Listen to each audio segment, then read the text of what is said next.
कहानी की शुरुआत में हम एक यंग कपल मैट और नादिया को देखते हैं जो अपने नए घर में रहने के लिए आए थे। ये घर एक सुनसान इलाके में होता है जिसके आसपास न कोई दूसरा घर और न ही आबादी होती है। शहर के शोर शराबे से तंग होकर मैट और नादिया को भी एक ऐसा ही शांत घर चाहिए था और ये खूबसूरत घर मैट को काफी कम कीमत में मिल गया था। ये दोनों जब घर के अंदर आते हैं तो घर काफी बुरी हालत में था, जैसे ये घर कई सालों से खाली पड़ा हुआ हो। इसलिए ये दोनों घर की साफ सफाई करने लग जाते हैं और जो भी फालतू सामान होता है मैट खिड़की से बाहर फेंकने लगता है। किचन को साफ करते समय नादिया को एक मरा हुआ बर्ड दिखाई देता है जिसे दफनाने के लिए वो बाहर ले जाती है, लेकिन तभी ऊपर खिड़की से मैट नादिया को आवाज देता है जिससे नादिया का ध्यान ऊपर मैट की तरफ चला जाता है और जब वो वापस उस बर्ड की तरफ देखती है तो वो बर्ड गायब हो चुका था। ये देखकर नादिया को कुछ अजीब लगता है और सोचती है कि अचानक वो परिंदा कहाँ गायब हो गया। दूसरी तरफ मैट को भी दीवार में एक अजीब सी चीज दिखाई देती है जिसे देखने के लिए वो वॉलपेपर को फाड़कर हटा देता है और वहाँ मैट को एक बड़ा दरवाजा दिखाई देता है जिसे खोलने के लिए चाबी की जरूरत थी। अब मैट उस दरवाजे की चाबी ढूंढने लगता है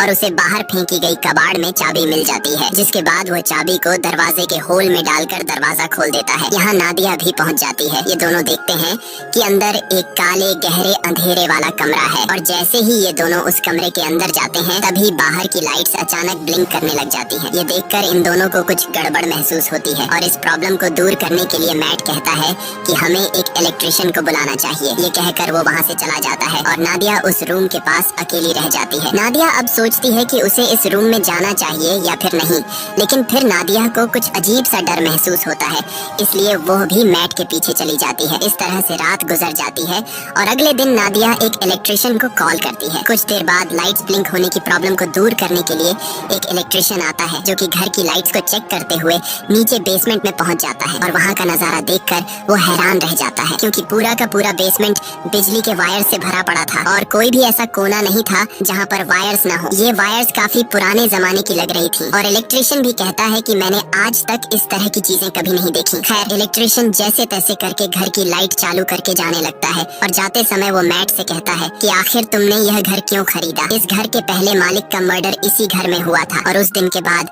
कोई इस घर में रहने को तैयार नहीं हुआ। यह सुनकर मैट बहुत ज्यादा घबरा जाता है और इस घर के बारे में रिसर्च करने लगता है। रिसर्च के दौरान इंटरनेट पर मैट को एक पुराने न्यूज आर्टिकल में थॉमसन फैमिली का पता चलता है जो कि एक कपल था और आर्टिकल में लिखा हुआ था कि इस घर में रहने वाले कपल को अपने ही बेटे ने मार दिया था जिसका नाम जॉन था। इन्वेस्टिगेशन के दौरान जॉन पुलिस को बताता है कि मुझसे यह मर्डर इस घर ने करवाए हैं। यह देखकर मैट को यह एक झूठी कहानी लगती है और कई घंटों तक रिसर्च करने के बाद वो थक जाता है। फिर अपनी पत्नी से छिपकर उसी अंधेरे वाले कमरे में बैठकर शराब पीने लग जाता है। बोतल में शराब पहले से ही 2 घूंट बची हुई थी जिसे पीकर वो बोतल खाली कर देता है और मन ही मन सोचता है कि काश पीने के लिए एक और बोतल मिल जाती। तभी अचानक लाइट्स ब्लिंक होने लगते हैं और कुछ देर के लिए लाइट चली जाती है और जब फिर से लाइट आती है तो उसके सामने एक शराब की बोतल पड़ी होती है। ये देखकर उसकी आंखें खुली की खुली रह जाती हैं और जब वह उस बोतल को हाथ लगाकर चेक करता है तो उससे पता चलता है कि यह एक असली बोतल है, यानी कि यह रूम किसी भी इच्छा को पूरी कर सकता है। अगली सुबह नादिया नींद से जागती है। वो देखती है कि मैट यहाँ पर नहीं है, इसलिए वो मैट को ढूंढने उस रूम में जाती है। वहाँ जाकर वो देखती है कि पूरा रूम कीमती पेंटिंग्स और नई चीजों से भरा हुआ है और मैट बहुत ही ज्यादा खुश है। मैट नादिया को बताता है कि इस रूम में किसी भी विश को पूरा करने की ताकत है। वो नादिया से कहता है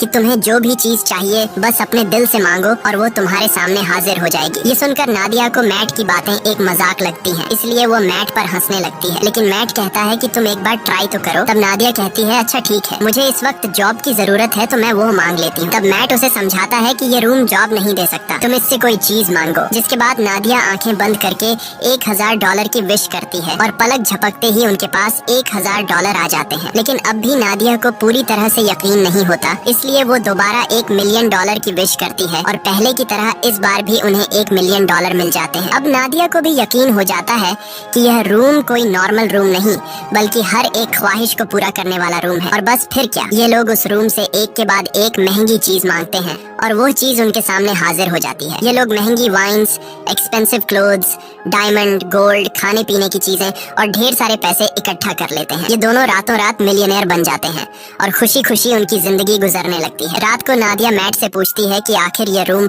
उनकी इतनी सारी विशेष कैसे पूरी कर रहा है, लेकिन मैट कहता है कि हमें इस बारे में बिल्कुल भी नहीं सोचना चाहिए, हमें बस एंजॉय करना है। इस तरह से ये दोनों अगले कई दिनों तक अपनी जिंदगी बिलियनेयर्स की तरह गुजारते हैं। हर बार जब भी उनकी कोई विश होती तो लाइट्स टिमटिमाती, और उनकी सारी ख्वाहिशें बेसमेंट में बने उस रूम में तुरंत पूरी हो जाती। ये दोनों डांस करते हैं, पार्टीज करते हैं और खूब मजे लेते हैं। लेकिन उनकी यह चमक दमक वाली जिंदगी अब कुछ ही दिनों की मेहमान थी और अब उनके बुरे दिन शुरू होने वाले थे। वैसे तो यह रूम हर एक चीज दे सकता था, पर एक चीज जो इन दोनों की जिंदगी की सबसे बड़ी ख्वाहिश थी और वो चीज उन्हें रूम दे भी सकता था। लेकिन ये दोनों रूम से उस चीज को मांगने के लिए तैयार नहीं थे और वो चीज कुछ और नहीं बल्कि एक बच्चा था। एक दिन मैट नादिया को बच्चे का एक झूला गिफ्ट करता है, जो कि इस बात का इशारा था कि हमें बच्चे के लिए ट्राई करना चाहिए। मैट नादिया को समझाता है कि हमें एक बार फिर से कोशिश करनी चाहिए, लेकिन नादिया इसके लिए तैयार नहीं होती क्योंकि पहले भी उसके 2 मिसकैरेजेस हो चुके थे। अब नादिया परेशान हो जाती है। काफी देर तक सोचने के बाद वो इस रूम में जाकर एक बच्चे की विश करती है और बच्चा उसे मिल भी जाता है। जब मैट आकर नादिया को बच्चे के साथ देखता है तो वो बहुत गुस्सा हो जाता है और नादिया को डांटने लगता है कि तुम्हें बिना परमिशन के बच्चे को नहीं लेना चाहिए था। इस बात पर इन दोनों के बीच काफी देर तक बहस होती है। नादिया कहती है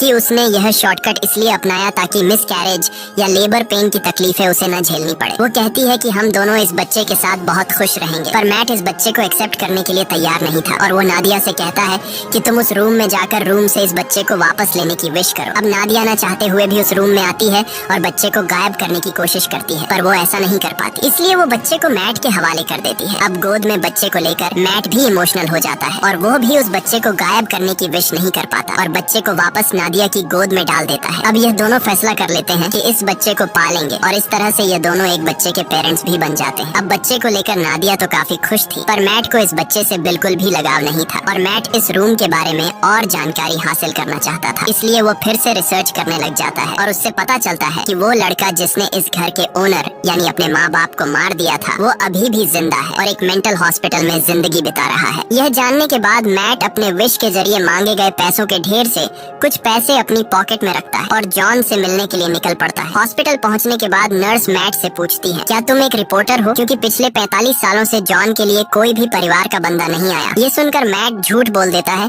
कि मैं भी एक रिपोर्टर हूँ। कुछ देर बाद जॉन आता है। जॉन बूढ़ा हो चुका था और जॉन पीछे वाले टेबल पर बैठकर मैट से कहता है, मुझे तुम्हारा ही इंतजार था। ये सुनकर मैट को कुछ अजीब लगता है और वो डायरेक्ट जॉन से पूछता है कि तुम इस रूम के बारे में क्या जानते हो और तुमने अपने मॉम डैड को क्यों मारा? तब जॉन कहता है कि मैंने अपने पेरेंट्स को नहीं मारा बल्कि उस रूम ने मुझसे यह करवाया। इसके बाद जॉन मुस्कुराते हुए कहता है, मुझे पता है कि तुम अभी मजे कर रहे हो, खूब खाना पीना, महंगे कपड़े और एंजॉय, लेकिन जल्द ही इसकी कीमत तुम्हें चुकानी पड़ेगी। और जॉन मैट से कहता है, जितनी जल्दी हो सके इस घर को छोड़ दो। मैट को जॉन की दिमागी हालत ठीक नहीं लगती, इसलिए वो उसे वहीं पर छोड़कर घर लौटने लगता है। रास्ते में वो पेट्रोल पंप पर गाड़ी में पेट्रोल डालने के लिए गाड़ी खड़ी करता है। पेट्रोल डलवाने के बाद जब मैट एम्प्लॉई को पैसे देने के लिए जेब में हाथ डालता है तो उसके हाथ में पैसों की जगह राख निकलती है। यह देखकर वो परेशान हो जाता है और दूसरी जेब से एम्प्लॉई को पैसे पकड़ाकर सीधे घर पहुंचता है और सोचने लगता है कि जाते हुए उसने ढेर सारे पैसे अपनी जेब में डाले थे, फिर अचानक वो पैसे कहाँ गायब हो गए। अब इस बात को कंफर्म करने के लिए उसने रूम से विश के जरिए जो पैसे मांगे थे वो उन पैसों को उठाकर बाहर खिड़की से फेंक देता है और देखते ही देखते वो पैसे अचानक गायब हो जाते हैं। इसके बाद मैट विश के जरिए मांगी गई एक पेंटिंग को उठाकर उसका आधा हिस्सा घर के अंदर रखता है और आधा बाहर। कुछ ही देर बाद जो हिस्सा घर से बाहर था वो राख में बदल जाता है और बाकी का हिस्सा वैसा का वैसा ही रहता है। यह देखकर मैट समझ जाता है कि वो लोग इस रूम से मिली किसी भी चीज को घर के बाहर नहीं ले जा सकते, नहीं तो वो सारी चीजें राख में बदल जाएंगी। मैट अब रूम की दीवार को तोड़ने लगता है ताकि उसे पता चल सके कि आखिर इस रूम में क्या छिपा है, पर दीवारों के अंदर उलझी हुई वायर्स के अलावा और कुछ भी नहीं था। हर जगह बस वायर्स ही वायर्स थी। दीवारों को तोड़ने के शोर से नादिया भी वहाँ पर पहुँच जाती है। नादिया बच्चे को गोद में लिए बाहर की तरफ जाने लगती है, पर मैट उसे बाहर जाने से रोक लेता है और कहता है कि बच्चे को बाहर ले जाना सेफ नहीं है। वो उसे असली वजह नहीं बता पाता, मगर खुद उसे पता चल चुका था कि जो कुछ भी उस कमरे से विश के जरिए मांगा गया है उसे यहाँ से बाहर निकालने पर वो खत्म हो जाएगा। लेकिन मैट के मना करने के बावजूद भी नादिया बच्चे को बाहर ले जाती है। बाहर ले जाते ही बच्चा जोर जोर से रोना शुरू कर देता है और उसका कलर बदलने लगता है। यह देखकर नादिया भी चिल्लाने लगती है। नादिया की आवाज सुनकर मैट दौड़कर उसके पास जाता है और दोनों को उठाकर घर के अंदर ले आता है। और अब हम देखते हैं कि वो छोटा बच्चा अब छोटा बच्चा नहीं रहा, बल्कि वो कुछ ही सेकंड में 8 साल का लड़का बन चुका था। यहाँ मैट नादिया को सारी सच्चाई बता देता है कि वो रूम हमारी हर विश को पूरी कर सकता है, पर हम उसकी दी हुई चीजों को घर से बाहर नहीं निकाल सकते, वरना वो चीजें पुरानी होकर राख में बदल जाएंगी। ये सुनकर नादिया को बहुत दुख होता है और अब ये दोनों डिसाइड करते हैं कि इस बच्चे को घर में ही रखेंगे, कभी भी बाहर जाने नहीं देंगे, नहीं तो वो मारा जाएगा। इस तरह से दिन गुजरते हैं। नादिया बच्चे को घर के अंदर ही सब चीजें सिखाती है। वो उसे अपना बेटा मानती है और इस बच्चे का नाम रखती है शेन। शेन बाकी बच्चों से काफी अलग था। वो किसी की भी बात नहीं मानता और न ही उस पर किसी बात का असर पड़ता। उसकी हरकतें बिल्कुल भी बच्चों जैसी नहीं थी। खाने के दौरान वो बर्फ खाया करता था, लेकिन इन सब हरकतों के बावजूद भी नादिया शेन से बहुत ज्यादा प्यार करती थी। नादिया शेन को समझाती है कि वो घर के बाहर नहीं जा सकता क्योंकि बाहर खतरनाक लोग हैं जो उसे मार देंगे। ये सुनकर शेन बहुत मायूस हो जाता है और घर के अंदर कभी खिड़की तो कभी दरवाजे से बाहर की दुनिया देखता है। नादिया जब भी घर से बाहर निकलती या फिर घर के अंदर आती, तब वो दरवाजे में ताला लगा दिया करती ताकि शेन घर से बाहर ना निकल सके। एक दिन जब शेन घर में स्नो ग्लोब से खेल रहा था, तभी वहाँ पर मैट आता है। अब क्योंकि मैट को शेन से बिल्कुल भी लगाव नहीं था, इसलिए वो शेन को डांटता है कि तुम्हें यहाँ पर नहीं खेलना चाहिए। डर के मारे शेन के हाथ से स्नो ग्लोब नीचे गिरकर टूट जाता है। शेन को मैट के इस बर्ताव से बहुत दुख होता है। रात को शेन उन दोनों के कमरे के पास जाकर चुपके से नादिया और मैट की बातें सुनने लगता है। वो दोनों उस रूम के बारे में बातें करते हैं। यह सुनकर शेन को शक होने लगता है कि जरूर उस रूम में कुछ ऐसा है जिससे मैं अनजान हूँ। वो सोचता है कि पता नहीं यह दोनों मुझे क्यों घर से बाहर नहीं जाने देते और उस रूम से दूर रहने को कहते हैं। इसलिए शेन टॉर्च उठाकर घर की जांच पड़ताल करने लगता है और आगे बढ़ते हुए वो सीधा बेसमेंट तक पहुंच जाता है, जहां ढेर सारी उलझी हुई वायर्स थी। उन सब से गुजरते हुए आखिरकार वो उस रूम तक पहुंच जाता है और यहाँ उसे सारा राज पता चल जाता है। रात भर पूरे घर में लाइट्स ब्लिंक होती रहती हैं, पर मैट और नादिया नींद में होने की वजह से कुछ नोटिस नहीं कर पाते। अगली सुबह जब मैट की आंख खुलती है तो उसे अपने बगल में एक नया स्नो ग्लोब पड़ा हुआ दिखता है और इसके साथ ही टूटा हुआ ग्लोब कुछ दूरी पर उसे दिखाई देता है। ये देखकर वो परेशान हो जाता है कि आखिर ये नया ग्लोब किसने बनाया। मैट सीधा नादिया के पास जाता है और उसे जगाकर पूछता है कि क्या तुमने इस ग्लोब को उस रूम से विश करके मांगा, जिस पर नादिया कहती है नहीं, मैंने इस ग्लोब की विश नहीं की। तभी उसी वक्त लाइट्स को ब्लिंक होता देखकर वो समझ जाता है कि ये सारा काम शेन का है। ये दोनों तेजी से उस रूम की तरफ भागते हैं और वहाँ जाकर ये दोनों हैरान रह जाते हैं। अब क्योंकि शेन को घर से बाहर जाने नहीं दिया जाता था, इसलिए वो दिल में बाहर जाने की इच्छा रखते हुए उस रूम से खुद के लिए एक बहुत बड़ा आउटडोर एरिया मांग लेता है, जहाँ एक खुला आसमान और बड़ा जंगल था और शेन मजे से वहाँ खेल रहा था। नादिया अपने बेटे की बनाई हुई दुनिया को देखकर खुश होती है और उसके साथ खेलने लगती है, लेकिन मैट शेन के इस काम से बिल्कुल भी खुश नहीं था, क्योंकि उसे डर था कि कहीं वह उस रूम से बंदूक या फिर कुछ गलत चीज न मांग ले जिससे उनकी जान खतरे में पड़ जाए। इसलिए वो शेन को हाथ से पकड़कर वापस घर के अंदर ले आता है। अब मैट उस रूम की चाबी अपने पास संभाल कर शेन को उस रूम में जाने से मना करता है, लेकिन नादिया मैट को ऐसा करने से रोकती है। वो कहती है कि हम पहले ही शेन को घर से बाहर जाने नहीं देते। अब बेचारे ने खुद के लिए एक अलग आउटडोर बना लिया है, इसलिए हमें उसे वहाँ जाने से नहीं रोकना चाहिए और वहाँ उसकी जान को भी खतरा नहीं है। पर मैट नादिया की बात नहीं सुनता और कहता है कि शेन अभी ना समझ है, मुझे डर है कि कहीं वो गलती से उस रूम से कुछ ऐसी चीज न मांग ले जिससे हम दोनों खतरे में पड़ जाएं। तभी फोन की घंटी बजती है और परमिशन न होने के बावजूद शेन फोन उठा लेता है, लेकिन जल्दी ही मैट उससे फोन छीनकर खुद बात करने लगता है। दूसरी तरफ कॉल पर जॉन था, जिसने शेन की आवाज सुनकर समझ लिया कि मैट ने उस रूम से एक बच्चा मांग लिया है। अब मैट भी उससे कोई बात नहीं छिपाता और कहता है कि हम इस बच्चे से अपनी जान कैसे छुड़ाएं। इधर किचन में रखे दूसरे फोन से नादिया इन दोनों की सारी बातें चुपके से सुनने लगती हैं। जॉन उसे अपनी सच्चाई बताता है कि मैं भी उस रूम से विश के जरिए मांगा गया हूँ। वो बताता है मैंने अपने पेरेंट्स को इसलिए मारा क्योंकि मुझे भी बाहर की दुनिया देखनी थी, लेकिन जब मैं घर से बाहर निकलता तो मेरी उम्र बढ़ने लगती और जब मैंने रूम से पूछा तो उसने मुझे बताया कि अगर तुम्हें इस घर से बाहर निकलना है तो तुम्हें उस इंसान को मारना होगा जिसने विश करके तुम्हें मांगा है। इसीलिए मैंने विश करने वाली औरत को मार दिया और उसके साथ उसके हस्बैंड को भी मार दिया। यही वजह है कि आज मैं जेल में हूँ। वो मैट को बताता है कि मेरी और शेन की कहानी एक ही है। अगर तुम्हें शेन को बचाना है और उसे बाहर की दुनिया दिखानी है तो तुम्हें उस इंसान को मारना होगा जिसने शेन को विश करके मांगा था। अब अगर शेन को विश करके तुमने मांगा है तो तुम्हें अपनी कुर्बानी देनी होगी और अगर तुम्हारी वाइफ ने शेन को मांगा है तो फिर तुम्हें उसे मारना होगा। और ये सारी बातें दूसरी तरफ कॉल पर नादिया भी सुन रही थी। नादिया ये सारी बातें सुनकर बहुत ज्यादा दुखी हो जाती है और वो गाड़ी निकालकर घर छोड़कर चली जाती है, जिससे मैट को उसकी फिक्र होने लगती है। नादिया शेन को जिंदगी देने के लिए खुद को मारने का सोचती है, पर वो ऐसा नहीं कर पाती। इधर मैट टेबल पर बैठकर शेन के साथ डिनर करने लग जाता है। तब शेन मैट से पूछता है कि मेरी मॉम कहाँ गई और उससे और भी कई सारे सवाल पूछता है, जिससे झुंझलाकर वो शेन को बता देता है कि वो उनका असली बेटा नहीं है और न ही उसकी कोई पेरेंट्स है। इतना ही नहीं, वो गुस्से में आकर शेन को रूम से बाहर निकाल देता है। डर के मारे शेन रोते हुए ऊपर अपने रूम में चला जाता है। कुछ ही देर में मैट को अपनी गलती का एहसास होता है। वो शेन के रूम में जाकर उससे माफी मांगने लगता लगता है और सारी रात वो दोनों साथ में सोते हैं। जब नादिया वापस घर लौटती है तो इन दोनों को एक साथ सोते देखकर उसे बहुत अच्छा लगता है। कुछ देर बाद मैट की आंख खुल जाती है और वो देखता है कि नादिया घर वापस आ चुकी है। मैट नादिया से कहता है कि मैं तुम्हारे लिए बहुत ज्यादा परेशान हो रहा था और कहता है मुझे माफ कर दो क्योंकि मैं शेन पर चिल्लाया और तुमसे भी झगड़ा किया। बातचीत के दौरान ये दोनों एक दूसरे के करीब आने लगते हैं और जब ये दोनों रूम में इंटीमेट हो रहे थे तब शेन चुपकर दरवाजे से उन्हें देखने लगता है। वो अपने दिल में नादिया के लिए अट्रैक्शन महसूस करता है। अब उसे भी ये सारी चीजें करनी थी, इसलिए अब वो इन दोनों के सोने का इंतजार करता है। जब ये दोनों गहरी नींद में चले जाते हैं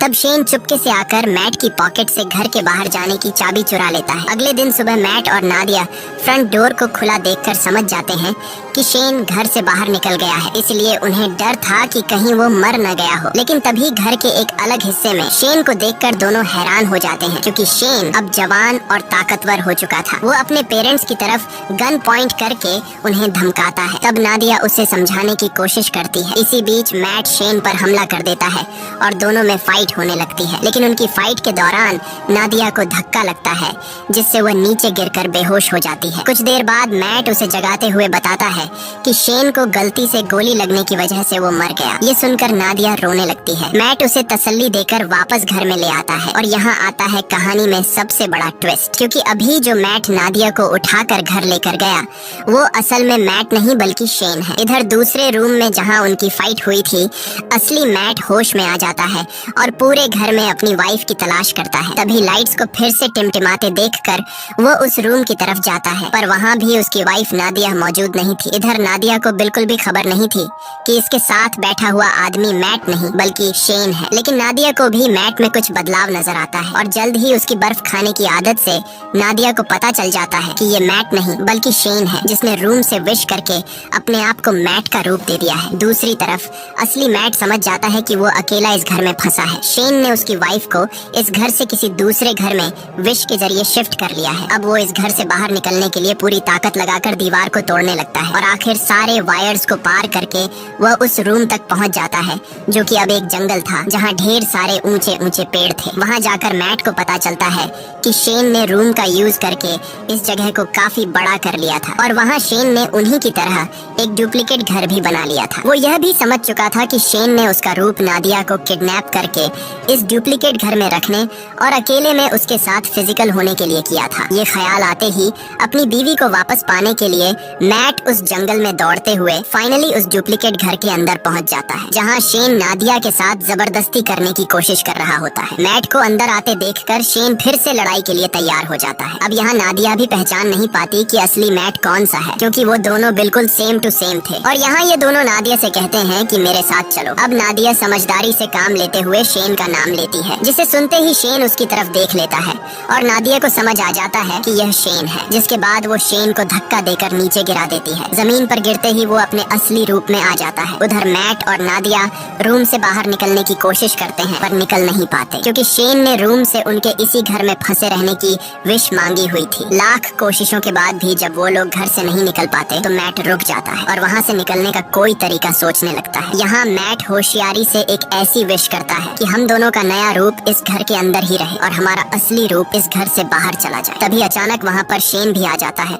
और मैट को चाकू घोंपकर मार डालता है। इसके बाद वो नादिया को समझाने लगता है कि तुम मैट को भूल जाओ और मेरे साथ रहो। लेकिन इन्हीं बातों के दौरान उसे एहसास होता है कि यह दरअसल मैट और नादिया के क्लोन है, जबकि असली मैट और नादिया दौड़कर रूम के बाहर जंगल की तरफ भागते हैं। यह देखकर शेन बहुत गुस्सा हो जाता है और तेजी से उनके पीछे दौड़ने लगता है। यहाँ यह दोनों असली घर में पहुँच जाते हैं। जब शेन भी असली घर में पहुँचता है तो वो दौड़कर मैट पर अटैक कर देता है। लेकिन यहाँ मैट समझदारी से काम लेते हुए शेन को कसकर पकड़कर अपने साथ घर से बाहर निकाल लेता है। शेन अपनी जान को खतरे में देखकर वापस दरवाजे की तरफ भागता है, पर अंदर घुसने से पहले ही नादिया दरवाजा बंद कर लेती है। अब यहाँ शेन नादिया को बहकाने की कोशिश करता है। वो कहता है प्लीज मॉम मेरे लिए दरवाजा खोल दो। लेकिन नादिया अब समझ चुकी थी, इसलिए वो रोते हुए शेन को बूढ़ा होते देखती है। धीरे धीरे उसकी बॉडी गलने लगती है और आखिर में वो राख में बदल जाता है। नादिया उसके पास आती है और उसकी बॉडी से बनी हुई राख को हाथ में उठाकर रोने लगती है, क्योंकि नादिया ने उसे अपना बेटा माना था। इसके बाद मैट नादिया के पास आता है